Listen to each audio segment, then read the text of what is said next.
Welcome to Let Me Fix This. Enjoy the video. You begin by confirming you actually control the boost.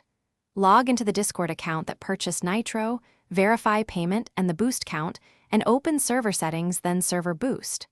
Once done, note boost ownership and expiration dates so you know if it's eligible to move. If the boost appears on a different account, locate the email or device used.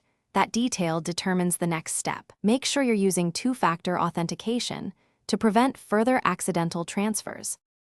Next, reclaim access if the boost sits on another account. Reset the account password, check recovery email folders, and use 2FA backup codes. You need full access to move boosts. If the boost is on a family or shared device, request the owner transfer it back or remove it. If you can't access MFA, gather account verification details, creation date, recent billing amounts, device types, and prepare to contact Discord support. These steps are necessary because Discord requires proof before changing ownership. Finally, if self-recovery fails, escalate to Discord support.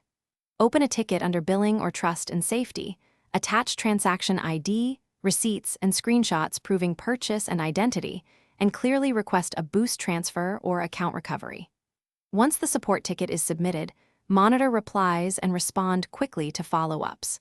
If you're worried about continued unintended boosts, remove your payment method and cancel Nitro to stop future charges. Troubleshooting tip: if support stalls, double-check receipts and include device IP logs to speed verification.